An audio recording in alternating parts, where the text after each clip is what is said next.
Welcome back to our channel. तो आज हम लोग फिर से आ चुके हैं क्लास 8 के बहुत ही इंपॉर्टेंट क्वेश्चंस को लेकर के, जो आपके आने वाले एग्जाम में बहुत ज़्यादा इंपॉर्टेंट है। 2 तारीख को आपका एग्जाम है। तो चलिए हम लोग बिना टाइम वेस्ट किए क्वेश्चन को स्टार्ट करते हैं। तो क्वेश्चन हमारा 1 है कि सबसे छोटी पूर्ण संख्या है। तो आप जानते हैं कि पूर्ण संख्या किसको बोलते हैं? पूर्ण संख्या जो 0 से स्टार्ट होती है। तो सबसे छोटी पूर्ण संख्या 0 है। ये हमारा रहा फर्स्ट का आंसर। सेकंड है कि सबसे छोटी भाज्य संख्या। भाज्य संख्या हम वैसे संख्याओं को बोलते हैं जिनके 2 से अधिक भाजक होते हैं। तो सबसे छोटी भाज्य संख्या हमारा 4 है, क्योंकि 4 1 2 और 4 3 के पहाड़ा में आ गए। 3 ऐसी संख्याएं हैं जिनके टेबल में 4 आता है, तो 4 सबसे छोटी भाज्य संख्या है। निम्न में से कौन गुणात्मक तत्समक है? गुणात्मक तत्समक कहने का मतलब कि वह संख्या जिससे गुणा करने पे सेम टू सेम वही चीज आती है, तो वो 1 है। अगर हम 5 को 1 से गुणा करते हैं तो भी 5 आता है, 10 को 1 से करेंगे तो भी 10 आएगा, 8/5 को 1 से गुणा करेंगे फिर भी 8/5 ही आएगा। तो गुणात्मक तत्समक जो है वो हमारा 1 होगा। तो हम लोग चलिए अपने नेक्स्ट क्वेश्चन पे चलते हैं। नेक्स्ट क्वेश्चन है कि 9/-7, हमारा क्वेश्चन नंबर 4 है, का योज्य प्रतिलोम है। योज्य प्रतिलोम बस उल्टा कर देना, प्लस है तो माइनस, माइनस है तो प्लस। तो 9/-7 है, तो इसका आंसर हो जाएगा 9/7। ये रहा हमारा आंसर। 5 है, ऐसी परिमेय संख्या जो स्वयं का व्युत्क्रम है। ऐसी संख्या जिसको व्युत्क्रम इस उलट देने पे ऊपर हर चला जाएगा अंश में और अंश चला जाएगा हर में, तो उलटने पे सेम सेम आए, वो है 1। 1 को हम ऊपर का नीचे कर दें फिर भी 1 ही होगा। जैसे देखिए 1 है तो मतलब बटा में 1 है, इसको अगर हम ऊपर कर दिए इस वाले 1 को ऊपर तो 1 हो गया, और इस वाले 1 को नीचे कर दिए फिर भी 1, मतलब 1/1 ही रह गया, मतलब 1 रह गया। तो ये जो है हमारा व्युत्क्रम है 1। 1 को हम व्युत्क्रम कर दें तो भी वही संख्या चलेगी। तो क्वेश्चन है कि 11/24, इसको हम x मान लेते हैं, डिवाइड को मल्टीप्लाई कर देंगे, 1/x हो जाएगा, इक्वल्स टू -11/15। 11 एकम 11, 11 एकम 11। 3 से 5 बार में 15, 3 से 8 बार में 24। 1 गुने 1 हो गया, ये हो गया 8x माइनस 1/5। क्रॉस मल्टीप्लाई करवा देंगे इसको, 8x को 1 से करा दें, माइनस 8x इक्वल्स टू 5 एकम 5, ये हो गया। तो जो x का वैल्यू आएगा वो हो गया 5/8 माइनस में, ये हमारा माइनस 5/8। ये देखिए हमारे इसका राइट आंसर है।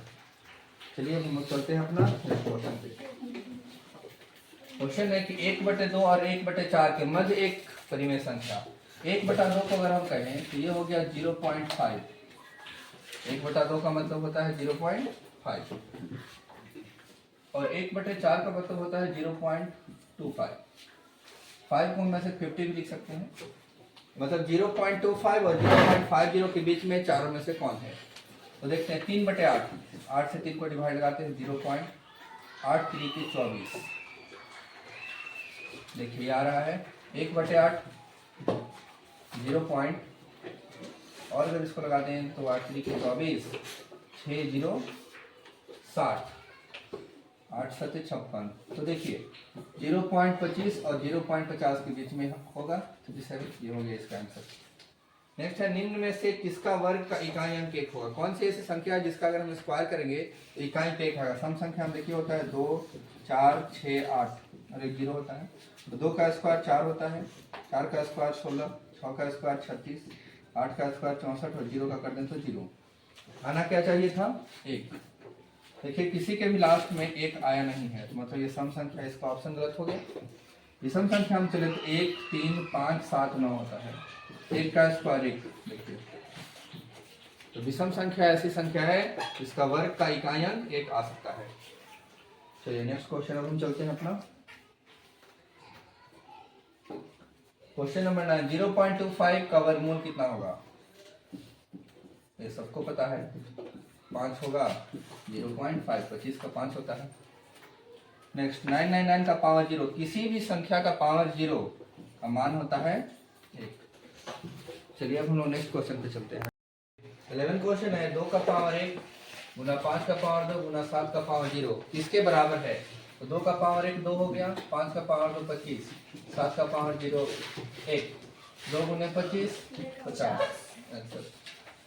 नेक्स्ट हमारा क्वेश्चन है 12, यदि 2 का पावर x प्लस 2 है तो x का मान कितना होगा? इसका पावर कुछ नहीं तो 1 हो गया।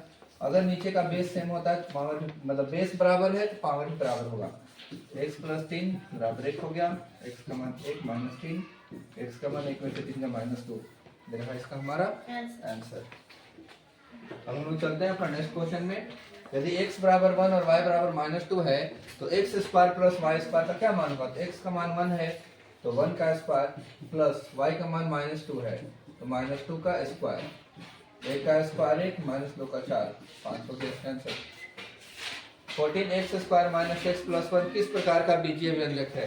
तो जो बीजीय व्यंजक है 1 पद 2 पद 3 पद, ये त्रिपद है, इसका आंसर त्रिपद हो जाएगा। अब हम लोग चलते हैं अपना क्वेश्चन नंबर नेक्स्ट जो है 15। 5m स्क्वायर में जोड़ना है माइनस 4m स्क्वायर, तो हो गया 1m square plus 11m square, तो ये हो गया 12m स्क्वायर, ये हो गया हमारा आंसर। x बराबर 2 रखने पर इसका मान बताइए, तो 2 का स्क्वायर माइनस 2, 2 का स्क्वायर 4 माइनस 2, ये हो गया 2। काफी आसान क्वेश्चन है, आप एग्जाम में जाएंगे तो बिल्कुल इजी तरीके से बनाइए, बस आपका माइंड शांत रहना चाहिए, एग्जाम में सारा बनेगा। किसी संख्या के दुगने में 8 जोड़ने पे, एक संख्या x है उसका दुगना हो गया 2x में 8 जोड़ने पर प्राप्त होता है 32। हमें संख्या बतानी मतलब x, तो 2x का जो वैल्यू हो गया वो हो गया 32 माइनस 8, तो 2x हो गया 32 में से 8 गया तो 24 और 2 का परिणाम 24 12 बार में आता है, तो एक तो संख्या होगी 12। काफी आसान सा क्वेश्चन है, आपके बुक का क्वेश्चन है। क्वेश्चन नंबर 18, यदि p बटे 7 बराबर 24 तो p का मान, ये भी आपके बुक का क्वेश्चन है, बटा 1 करके क्रॉस मल्टीप्लाई कर देना है। p इक्वल टू 24 गुने 7, 7 चौके 28 का 8 2 7 गुने 14 और 2 16, 168। काफी इजी क्वेश्चन है। एक टीवी का अंकित मूल्य है 4500, मतलब एक टीवी में लिखा हुआ है कि उसका दाम 4500 है, अगर बट्टा 30% हो, बट्टा में छूट दे दिया 30%, तो टीवी का विक्रय मूल्य कितना बेचा गया? 4500 का टीवी था, हम पहले निकाल लेते हैं कि बट्टा की राशि कितने रुपए की छूट जो है उस टीवी पे दी गई है, तो 30% की छूट दी गई, प्रतिशत हटेगा तो नीचे 100 हो जाएगा, 450 गुने 3 1350 होता है। तो टीवी में अगर लिखा हुआ था 4500 छूट दिया 1350, तो उसका विक्रय मूल्य कितना हुआ? काफी आसान सा देखिए क्वेश्चन है।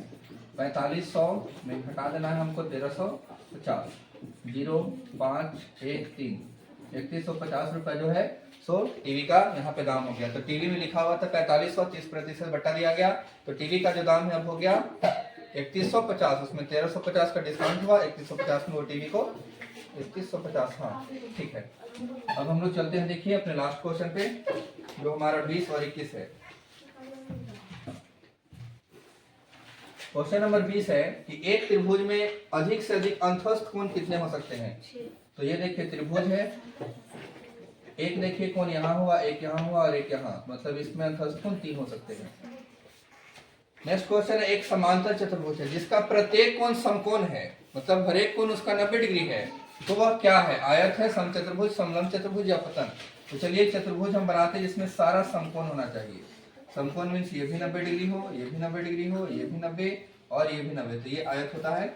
आयत ही ये फिगर है, इसका चारों कोण समकोण होता है। इस तरीके से हम लोग अभी 21 क्वेश्चन को किए हैं, हम लोग अगले वीडियो में मिलेंगे काफी ही जल्द।